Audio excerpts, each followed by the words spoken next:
इस वक्त हमारे साथ सीएम आवास से फोन लाइन पर मौजूद हैं संवाददाता संदीप। उनसे जानेंगे कि अभी सीएम आवास पर क्यों हलचल मची हुई है, क्यों पत्रकारों का जमावड़ा लगा हुआ है, क्या खबर मिल रही है। संदीप, क्या खबर सामने आ रही है? कुछ लोगों के जेएमएम में शामिल होने की सूचना मिल रही है।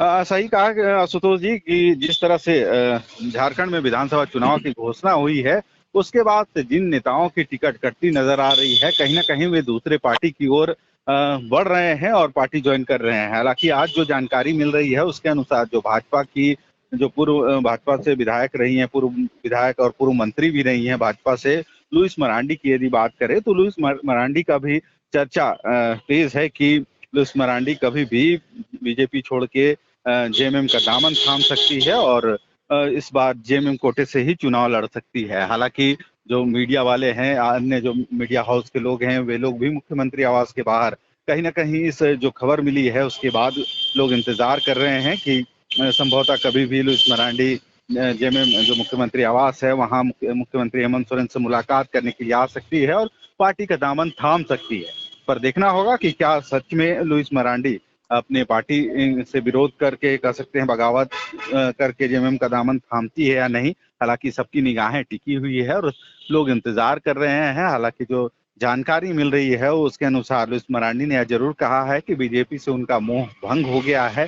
तो एक कह सकते हैं यदि लुइस मरांडी पार्टी छोड़ती है और जेएमएम का दामन थामती है तो एक कह सकते हैं बीजेपी के लिए एक बड़ा झटका फिर से लगने वाला है जी। नहीं, ठीक है। मुझे थोड़ा-सा इनिशियल स्टेज से बताइए, जैसे कि आप किसी शूट पर होंगे, किसी खबर पर होंगे या ऑफ़िस में होंगे। वैसे उसी समय क्या अचानक खबर मिली आपको कि आप लोग दौड़े-दौड़े, भागे-भागे चले आए और वहाँ पे कितने पत्रकारों की टीम नज़र आ रही है? कितने लोग हैं वहाँ पर जो इस बात के इंतज़ार में हैं कि क्या कुछ होने वाला है? जी यदि बात करें तो 4:30 बजे जेएमएम की प्रेस कॉन्फ्रेंस थी और पार्टी कार्यालय में ही प्रेस कॉन्फ्रेंस होना था। हालांकि जैसे ही प्रेस कॉन्फ्रेंस खत्म हुई, लोगों को यह जानकारी मिली कि लुइस मरांडी शायद मुख्यमंत्री आवास पहुंचने वाली है। रही वजह है कि जो सूत्रों से जानकारी मिली है उस जानकारी के अनुसार लोग सीएम हाउस पहुंच गए हैं। हालांकि यदि सीएम हाउस के बाहर की बात करें तो ऐसे दर्जनों पत्रकार यहाँ विभिन्न जो चैनल्स के हैं या फिर विभिन्न अखबारों के हैं वे मौजूद हैं और कहीं ना कहीं लोग इंतजार कर रहे हैं कि इस खबर में कितनी सच्चाई है। हालांकि जो जानकारी मिल रही है उसके अनुसार लुइस मरांडी जेएमएम का दामन थाम सकती है, पर जब तक ऑफिशियली इसका अनाउंसमेंट या लुइस मरांडी खुद मुख्यमंत्री आवास पहुंचकर पार्टी की सदस्यता नहीं ले लेती है तब तक यह कहना थोड़ा जल्दबाजी भी हो सकता है। पर सूत्रों के अनुसार जो जानकारी मिल रही है उसके अनुसार लुइस मरांडी नहीं, जरूर। ठीक है। बिल्कुल, बिल्कुल सही कहा संदीप। जब तक कुछ हो नहीं जाता है तब तक इस बात पर आप वीटो नहीं लगा सकते हैं, इसको कन्फर्म नहीं कर सकते हैं। जी जी। चूँकि अजय नाथ शाहदेव के नाम की भी काफ़ी दिनों तक जी चर्चा जी। चली कि वो कल शामिल हो रहे हैं, परसों शामिल हो हम्म रहे हैं बीजेपी में कांग्रेस छोड़ कर के। लेकिन हम्म कल उनका खंडन आता है, अपने ही चैनल पर खंडन आता है कि मैं कहीं नहीं जा रहा हूँ, कहीं कोई बात नहीं चल रही थी हम्म। और अब खबर मिल रही है कि वो टिकट की रेस में है और टिकट मिल भी सकता है कांग्रेस का। खैर, सही है क्योंकि यदि चुनाव की बात करें, चुनाव है और ऐसे पे जब तक जो विभिन्न दलों की जो अनाउंसमेंट प्रत्याशियों की नहीं हो जाती तो इस तरह की जो अटकलें हैं कहीं ना कहीं देखने को मिलती है। और कहीं जो प्रत्याशी चाहे पूर्व विधायक रहे हो या फिर उस विधानसभा के जो नेता हैं कहीं ना कहीं अपने 5 वर्षों तक या फिर जो अपनी जो विधानसभा क्षेत्र है वहां मेहनत करते हैं और वो कोशिश जरूर करते हैं कि विधानसभा का चुनाव में वहां पे उनको प्रत्याशी बनाया जा सके ताकि आगे वो जो जनता है उनके बीच रह सके। रही वजह है कि यदि टिकट नहीं मिलती है तो उसके बाद कहीं ना कहीं जो पार्टी के जो उम्मीदवार होते हैं या दूसरे पार्टी से उम्मीदवारी दी जाती है तो उन नेताओं में कहीं ना कहीं असंतोष उत्पन्न होता है और उसके बाद ही वह एक बड़ा फैसला लेते हैं। इससे पहले भी यदि बात करें तो केदार हाजरा या फिर जो आजसू के जो पूर्व विधायक मंत्री भी रहे हैं उमाकांत रजक, उनके साथ भी ऐसा ही हुआ था क्योंकि पार्टी ने उनको वहां से उनको लग रहा था कि अब पार्टी गठबंधन के तौर बिल्कुल, पर बिल्कुल। जो वैसे दूसरे वैसी फ़हरिस्त प्रत्याशियों लंबी को। है। कल ही अमित महतो ने भी जी जी। जॉइन किया है, वापस घर वापसी की है। उससे पहले चंपई सोरेन शामिल हो चुके हैं बीजेपी में। सोनाराम बोदरा जिनको ये खरसावां से टिकट मिला है वो भी शामिल हुए। कई लोग हैं और ये प्रक्रिया चल भी रही है। कई लोगों के नाम की चर्चा भी चल रही है।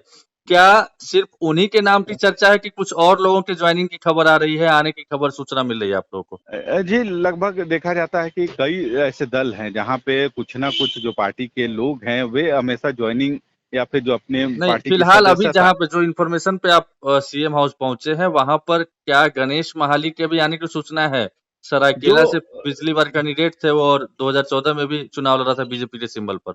जो फिलहाल यदि लोगों को जो जानकारी सूत्रों से मिली है उसके अनुसार गणेश महली का भी नाम है और एक एक अन्य व्यक्ति का भी नाम है। 3 लोगों का नाम आ रहा है कि वे लोग जेएमएम का दामन थाम सकते हैं। हालांकि देखना होगा, सबको इंतजार नहीं, है कि गणेश क्या। महाली पे तो मैं कंफर्म हूँ, क्योंकि गणेश महाली से मेरी फोन पर बात हुई थी, तो उन्होंने जी। कहा था कि मैं इस्तीफा भेज रहा हूँ, भेज दिया है, और जेएमएम में मैं शामिल होऊंगा। और जेएमएम के जो शीर्ष कार्यकारी अध्यक्ष हैं और सीएम हैं, उनसे कल देर रात मुलाकात भी हुई है, ये भी एक्सेप्ट किया उन्होंने। और ये भी कहा चंपई सोरेन पर हमला बोलते हुए कि हम लोग उनको हराएंगे, और सारी बातें बताई भी उन्होंने। तो गणेश महाली तो जेएमएम ज्वाइन करने वाले हैं। अब कब ज्वाइन करने वाले हैं, क्या अभी ही साथ में आएंगे, ये आप लोग तो थोड़ा-सा देखने वाली बात है, पता लगाइए क्या है? लोगों को बस इंतजार है जी। कि यदि लुइस मरांडी या गणेश महली या फिर जो अन्य पार्टी ज्वाइन करने वाले जो जो फेयर लिस्ट है वो पहुंचते हैं तो कहीं ना कहीं विधिवत नहीं, तरीके लेकिन से। थोड़ा-सा आप ठीक है, चलिए जॉइनिंग होती है या नहीं होती है वो ख़ैर वक़्त बताएगा, आप लोग वहाँ पे हैं ही, पता चल ही जाएगा। लेकिन अगर होती है तो ज़ाहिर तौर पर उनको टिकट चाहिए, कोई कमिटमेंट हुआ होगा, अगर कुछ बात चल रही है तो। तो फिर चूँकि दुमका से वो चुनाव लड़ती आई हैं, दुमका में हेमंत सोरेन को 2014 में हराया भी उन्होंने, हम्म। लेकिन फिर हेमंत सोरेन जीते, फिर उपचुनाव में बसंत सोरेन जीते, तो अब उनके लिए संभावनाएँ कहाँ से बन रही है? कहीं न कहीं जो जितने भी जो प्रत्याशी चाहे बीजेपी के हों या फिर अन्य दलों के हों, टिकट नहीं मिलना एक मुख्य कारण है। यही वजह है कि जो दल बदल का जो मामला है वह सामने आता है और लोग पार्टी छोड़ के दूसरे पार्टी का दामन थामते हैं और इसी मन से पार्टी जॉइन करते हैं कि उनको इस बार जिस पार्टी में वो जॉइन कर रहे हैं वहां से उनको प्रत्याशी के रूप में प्रेजेंट किया जाए। पर देखना होगा यदि इसमें जो लोग अन्य लोग पार्टी का दामन थामते हैं तो उनको कैसे जगह मिलेगी, क्योंकि यदि सही कहा कि दुमका से लुइस मरांडी इससे पहले भी चुनाव लड़ चुकी है और वहां से फिलहाल यदि बात करें तो जेएमएम के जो बसंत सोरेन है विधायक हैं। तो ऐसे में अब यदि लुइस मरांडी ज्वाइन करती है तो कुछ क्या कमिटमेंट। पत्रकार लोगों से बातचीत के दौरान कुछ पता चल पाया? चूंकि एक नाम सामने आ रहा है कि सीता सोरेन की वो सीट खाली हुई है जामा, तो शायद उनको वहां से मौका दिया जा सकता है। कंफर्म नहीं बता पाएंगे, तो क्या चर्चा क्या चल रही है? जी, फिलहाल यदि बात करें तो यहाँ पे इस तरह की जो चर्चाएं हैं अभी तक तो सुनने को नहीं मिली है, पर कहीं ना कहीं यदि लुइस मरांडी ज्वाइन करती है पार्टी तो कहीं कहीं से ना भी कहीं एडजस्टमेंट उनको होगा। एडजस्ट कहाँ? जरूर किया जाएगा। बिल्कुल बिल्कुल, ठीक है संदीप, आप नजर बनाए रखिए, और जैसे ही कंफर्म खबर आती है उसको भी सबसे पहले सूचित कीजिए, ताकि हम लोग दर्शकों के सामने में ऑथेंटिक तरीके से उसको पेश कर सके। फिलहाल बहुत जरूर बहुत धन्यवाद जरूर। तमाम जानकारी के लिए संदीप।